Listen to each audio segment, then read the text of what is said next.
After a long break, we are finally back, and we welcome you to Value Review, where we asked ourselves the question if you should get Steamworld Dig 2 at its full price. We're actually wondering why we're bothering with the review in the first place, since according to the developers, you guys have all already bought it. However, in the off chance you have yet to get the game, or if you just happen to want to watch a video about it, let's dig right into it.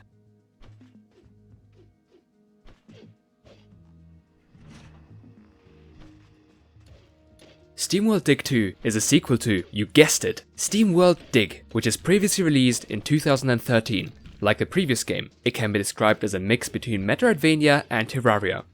Your goal is to dig down as far as possible into the ground to uncover the mysteries of the world and collect a bunch of items on the way to help you out. Through your digging, you receive ores and gems, which you can sell for cash on the surface. With this cash, you can then buy upgrades that can let you dig deeper, allow you to collect and carry more stuff, or give you a variety of offensive and defensive bonuses. This cycle of digging, collecting, upgrading, and then collecting some more is a staple of the game, and it definitely makes the most out of it. Before we get deeper into it, let's discuss the story and the atmosphere of the game first. When it comes to the atmosphere of the game, it is simply put great. The artwork is top notch, and the ambient soundtrack fits each location and situation very well. There is a lot of variety in the environment here too, which gets you to explore differently themed mineshafts that are all connected to each other. The game's map is a lot more horizontal than the straight up vertical shaft of the previous game though.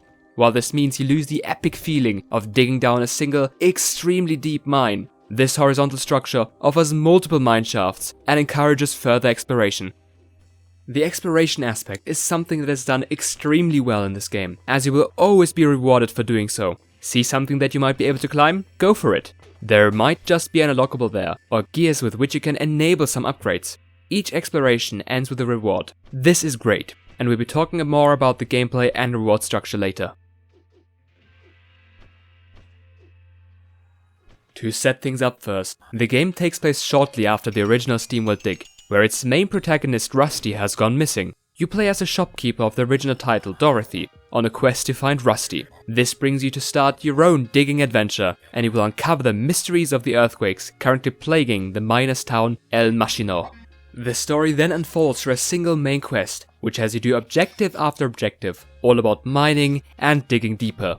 Once you complete an objective, the citizens of El Machino will have some dialogue corresponding to the current events for you, which is signaled by a little speech bubble. The frequency at which a lot of the characters get dialogue lines is too much though. There are too many characters, and for the little significance that the text has, it feels more like a chore to talk to all of them. This is why we ended up skipping over the text somewhat, and focusing instead on the gameplay, which was definitely the right choice. With the many characters the game had, barely any of them stood out. It would have been better to put more focus on a few key characters and let only them have regular new dialogue. Something that was also a bit absent was their significance. Bar the shopkeepers, the archaeologist and the mayor, hardly any of them were relevant. The main quest was mainly progressing through interactions with the mayor. The opportunity here would have been to include some of the other characters in the main objectives. For example, the shopkeeper could have required you to go to a certain area to get a rare ingredient, which could then lead into the main story being unfolded from there. Even a couple of side quests might have gotten us to care more about the villagers of El Machino. The game's biggest downfall is therefore its story, as a lack of significance of the side characters and the way too straightforward story makes it much less intriguing than it could be. Now to the gameplay, and oh boy, you are in for a treat. As mentioned earlier, the game is mainly about digging a mineshaft and collecting stuff along the way to help you out. A Metroidvania and Minecraft blend, so to speak. While you're digging down by hitting blocks, you will mainly collect ores and gems. You can then sell these on the surface for cash, with which you can then buy upgrades for your pickaxe to make it dig faster, or other upgrades, such as more health or a better lamp. This is the basis of the play and reward structure, and it becomes better from there on out. You gain experience points by completing quests or defeating enemies. Once you level up, you get a 5% bonus to the money you get from selling minerals, which stacks up further with each additional level. This results in you being very motivated to defeat enemies, because you're always rewarded for it. The upgrades you can buy with money are always worth it. This adds onto the spoils you get from exploration, and we really want to reiterate this statement. Every action you take will benefit you in some way. While a great reward structure is key for a great game, the gameplay itself needs to be good too, and in the case of Steamworld Dig 2, it definitely is. The controls are smooth and work great, and you can even rebind them in the options menu. The only thing that was a bit off there were the prompts that asked you to look up, as you mistook them for a face button prompt. After digging around a bit, you will find caves. These caves all have a name and a certain theme. You could compare these to mini dungeons or shrines in Zelda games. A mechanic is introduced to you, either a mechanical challenge or a puzzle. For example, the floor is lava. The entire floor and most of the walls are filled with buttons in this example. If you hit them, the gate closes and you need to reopen it again with a lever that is situated right before the section.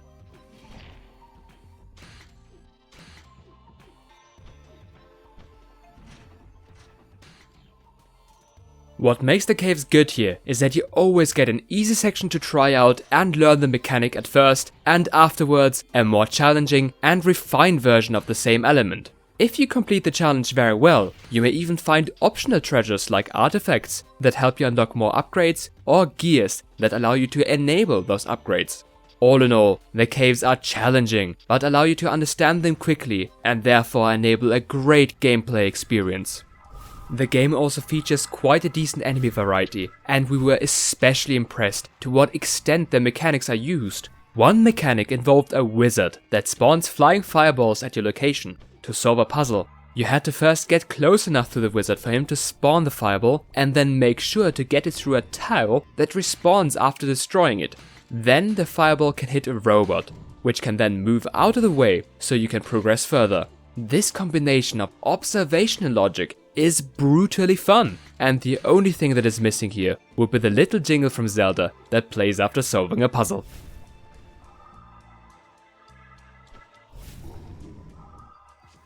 Many things like this are done so well by the game, and it even has a lot of quality of life additions in it. For example, once you find all the treasure in a cave, the cave will be marked as complete on the map. This makes it very easy for you to know where to look for more treasure. All in all, the gameplay is insanely enjoyable and always a blast. Due to its quality and reward structure and good alternation between digging, puzzling and action, it was very satisfying to play. The developers really know what they're doing. Let's figure out the value of the game now, but before doing that, we want to show you a similarity we found to another game we've played.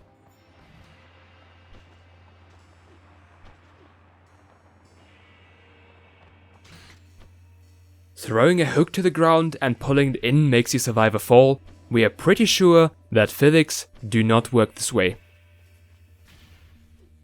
In times of microtransactions, DLC, and other weird business practices, we at Red Valley Gaming felt that a single review score was too little to accurately determine if you should buy the game.